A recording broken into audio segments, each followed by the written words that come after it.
It actually helped a lot. Nice.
Well, first things first, I'll start off by saying I don't have any answers on Billy, so we can just get that out of the way right now.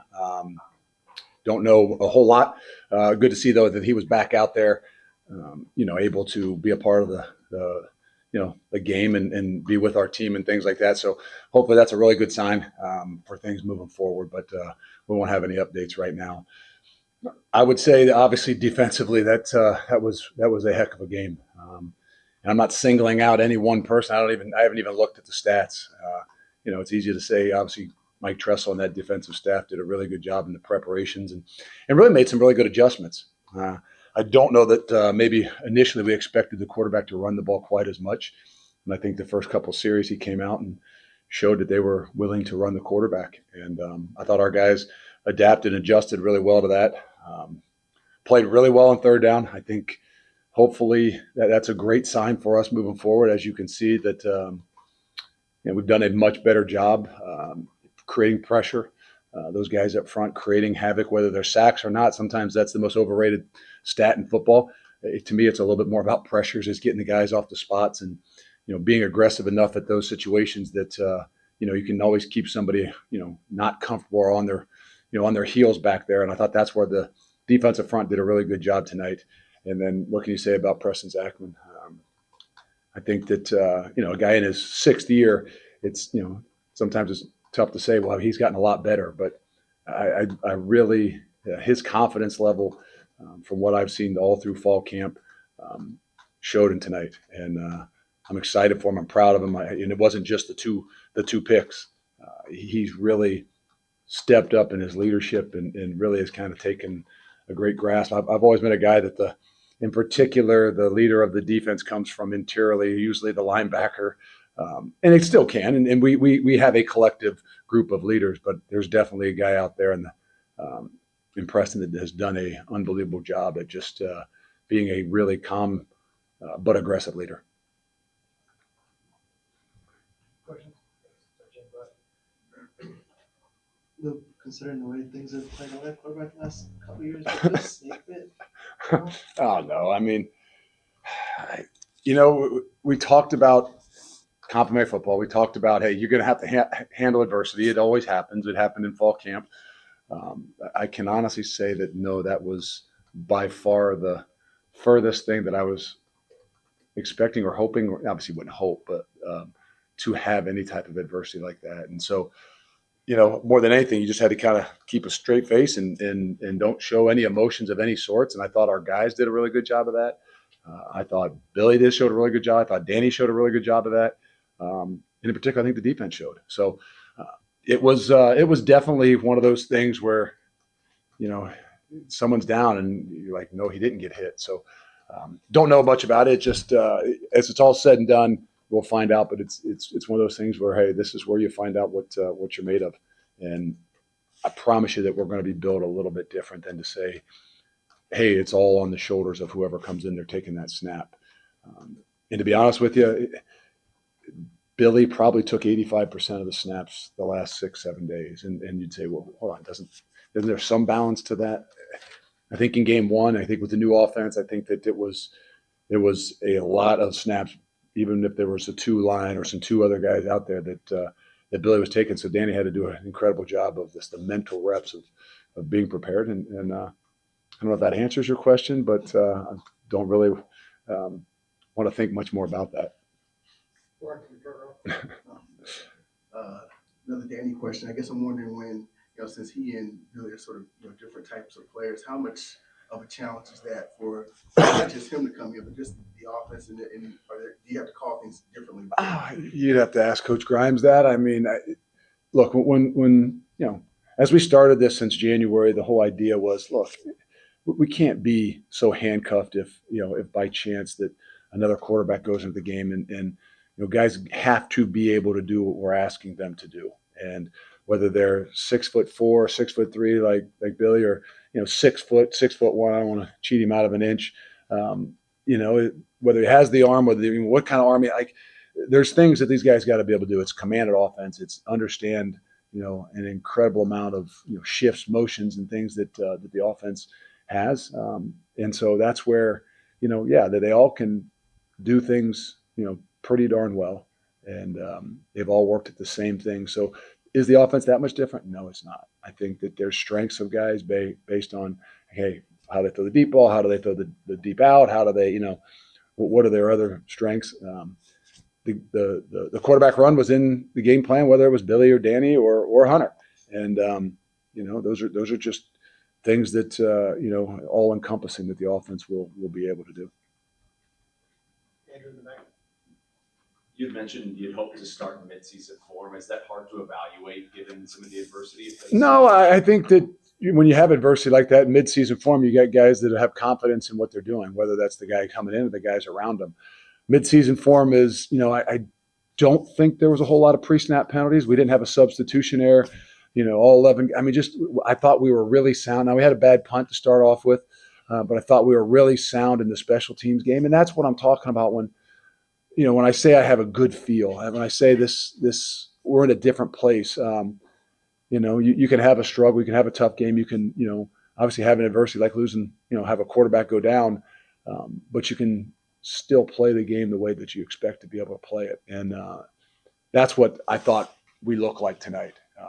There's nothing that we did to beat ourselves. I think maybe, maybe the interception in the end zone, maybe the one throw there to the field side that could have been a pick.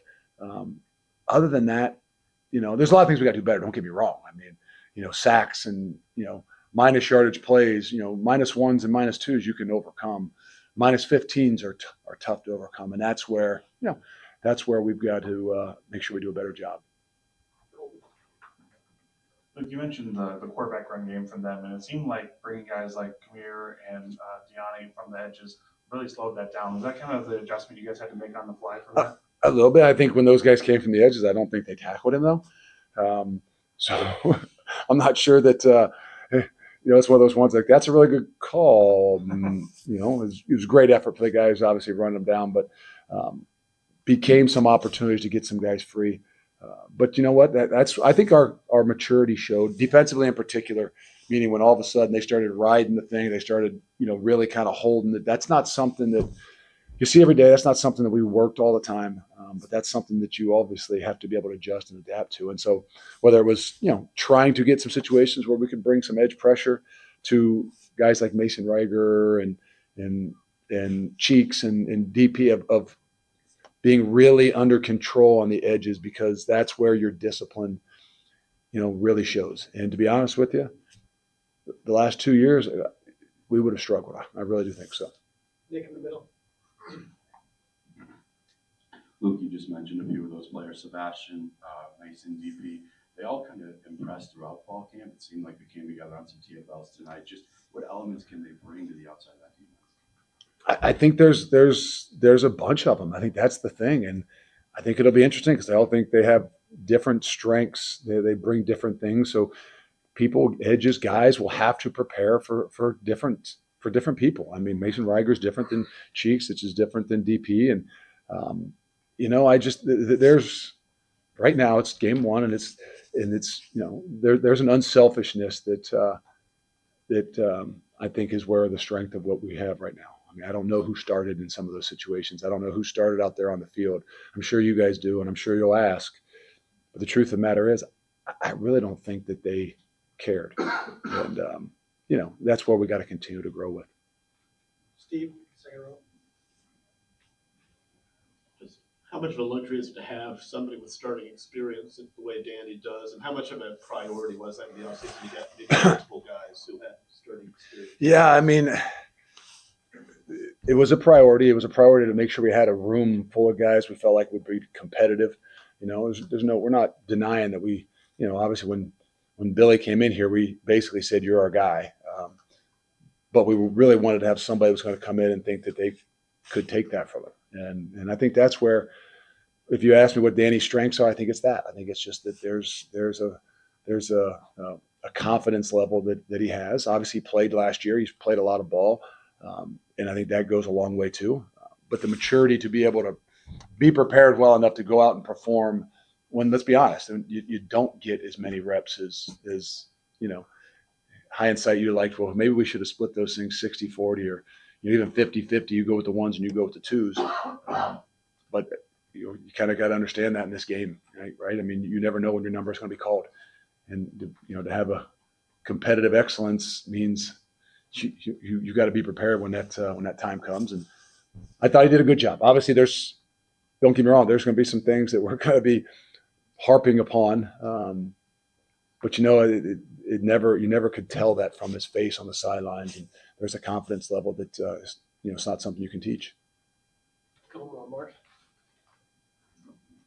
Luke, just wanted to get your initial impressions of the run game, especially with Dylan getting this being his first. Yeah, I don't know statistically and things like that. I know that I could have told you that they were going to make it very, very, very, very difficult to run the football. If you look at the beginning of your last year, they played in Notre Dame and they don't run the quarterback. They don't run the football. It's just they do a really good job. I can tell you that I've played them for 6 years straight and know the consistency to what they do. And, so I think they were going to make it a challenge. But I thought we did a good job. Obviously, the minus yardage plays are the things that stand out. I don't know what the stats are. What I'm most impressed with was those guys' ability to roll in there, those guys' ability to get yards after contact, and most importantly, their ability to take care of the football. Because as a young guy, that's certainly with 8 minutes to go in the game, with two freshmen or a redshirt freshman and a true sophomore back in there, and Yak too. You don't want to keep harping upon take care of the football, but those guys did a really good job of taking care of the football. Last two, Colton and Zach. Look, I know it's really hard to evaluate a single player without being able to watch the film yet, but for Davis Heinsohn, could you identify any of the trouble spots that he might have had? No, that's if there's the most. I thought you were going to ask me about a defensive player, an edge that can statistically show you some things. It's easy to point out maybe play one, but I think that maybe we had that similar play with Riley on the other side too. So, there's a lot of things we got to continue to get back to, and we'll have to get better at. And that's why I said when there's 9 guys down there, I'll be honest, I've been a D lineman. Like you got a lot more freedoms to come under and be aggressive when there's nobody deeper than 8 yards from the line of scrimmage, which means you got to throw the ball sometimes a little bit more down the field, and that might be one of those things that we just need to look at. But look, everybody had their moments in game one. We know we got to make sure that the biggest improvement continues to come from that game 1 to 2. Zach, I took yours. Yeah. I don't want you guys to miss Wisconsin players, so Coach, thank you. All right, thanks. I know.